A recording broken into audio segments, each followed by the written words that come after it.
Momentum comes from structure, not pressure. Today, you're not trying to fix everything. You're building a simple container for the next 14 days. Open a calendar and mark 2 weeks starting tomorrow. Then choose one small action for each day, even if it takes 5 minutes. Your job is consistency, not intensity. When you finish, take one slow breath and remind yourself, you have a plan. The goal isn't to do everything. It's to build a rhythm you can actually repeat. Limit yourself to 1 to 3 actions per day, total. Pick one that stabilizes you, one that moves the search forward, and stop there. If your mind says more, answer with, not today. Set a 20-minute timer and let that be enough. When the timer ends, write down what you did so your brain sees progress. Your plan needs 3 buckets, so your energy has somewhere to go. First, stabilize your life basics: sleep, food, movement, and the bills you must handle. Second, prepare your materials: resume, a short summary of what you do, and 1 or 2 role targets. Third, connect with people who can open doors: humans, not job boards. Write these 3 words at the top of a page. Then list 2 possible actions under each bucket. This becomes your menu when you don't know what to do next. Week 1 is about stabilization and preparation, quiet wins that reduce panic.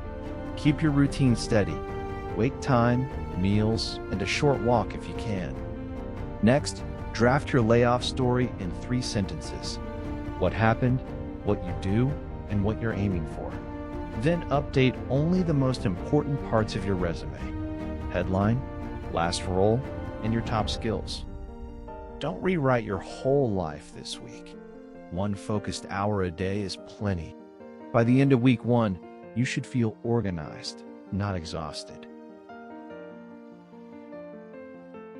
Week 2 is connection and momentum.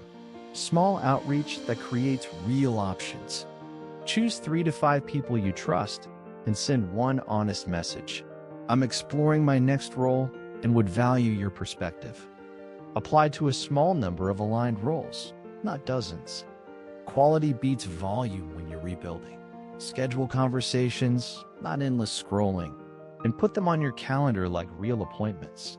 After each call, write 1 takeaway and 1 next step.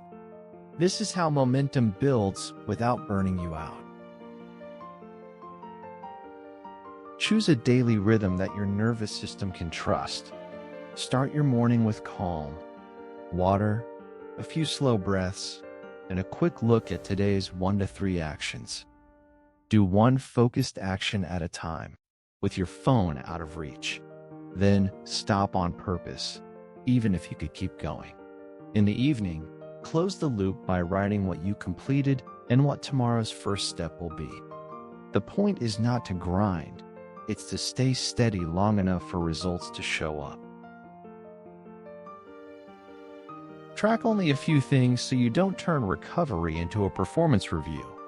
Each day, check off 1 stability action, 1 preparation action, and 1 connection action. Nothing more. Keep it visible: a note on your phone, a paper on the fridge, or a simple checklist. If you miss a day, don't negotiate with guilt. Just restart tomorrow. At the end of the week, look for patterns. What helped you feel calmer and what drained you? Then adjust your plan to protect your energy. That is enough. Today's actions are simple, and doing them today makes the rest of the week easier. First, create a 2-week calendar and write the dates down. Second, choose your 3 buckets and add 1 to 3 realistic actions per day, even if the action is send 1 message or edit 1 bullet. Third, commit to a daily rhythm. Start calm, do 1 focused action, then stop. Set a timer so the day doesn't run you. When you finish, circle tomorrow's first step. You are building structure without panic. Next, we move into job search reset, and we start with the resume, calmly and strategically. You don't need a perfect document. You need a clear one that points to the roles you want. Pick one target role and one target industry so your edits have direction. Then we'll tighten your headline, sharpen your impact bullets, and remove anything that distracts. This is about clarity, not hype. When you're ready, meet me in episode 8.